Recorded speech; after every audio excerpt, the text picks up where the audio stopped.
Good morning my dear students. आज मैं आपको क्लास 12 मैथ का लेसन 4.2 का डिटरमिनेंट्स का क्वेश्चन नंबर 3 एक्सरसाइज का पार्ट 2 लेके आया हूं।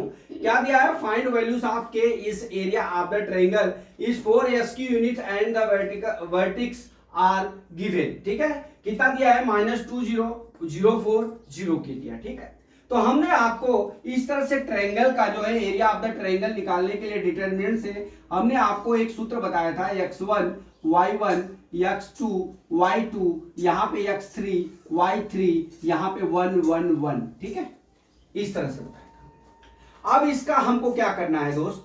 हमको इसका ये करना है कि इसको जो हमको k की वैल्यू ज्ञात करना है, लेकिन जहां पे इसकी वैल्यू कितनी दी हुई है प्लस माइनस यहाँ पे 4 लिखेंगे। क्यों प्लस माइनस 4 लिखेंगे? क्योंकि प्लस भी हो सकता है और माइनस भी हो सकता है। ठीक है, इस न्यूमेरिकल में हम इस वैल्यू को पुट कर लेते हैं। पुट करने के बाद हम k की वैल्यू को ज्ञात कर लेते हैं, वही हमारा आंसर हो जाएगा। ठीक है, अब यहाँ पे इज इक्वल टू हाफ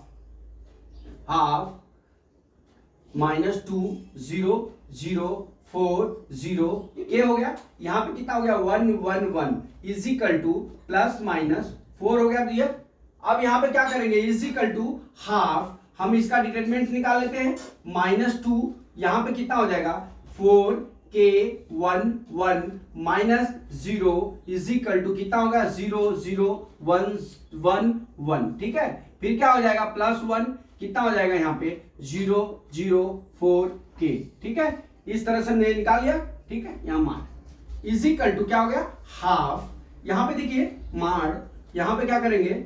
-2 है, अब यहाँ पे 4 माइनस कितना हो गया? k हो गया। यहाँ पे कितना हो गया? 0, यहाँ पे प्लस ये कितना हो जाएगा? 0। ठीक है, अब इस तरह से हम क्या करेंगे? 1/2 यहाँ पे देख लीजिए is equal two plus minus 4 is equal two plus minus 4। ठीक है, अब यहाँ पे हमारा कितना हो जाएगा? -8 अब प्लस कितना हो जाएगा? 2k। ठीक है, is equal two plus minus 4 हो गया। अब मल्टीप्लाई कर दीजिए, -8 plus 2k is equal to कितना हो जाएगा? प्लस माइनस 8 हो गया।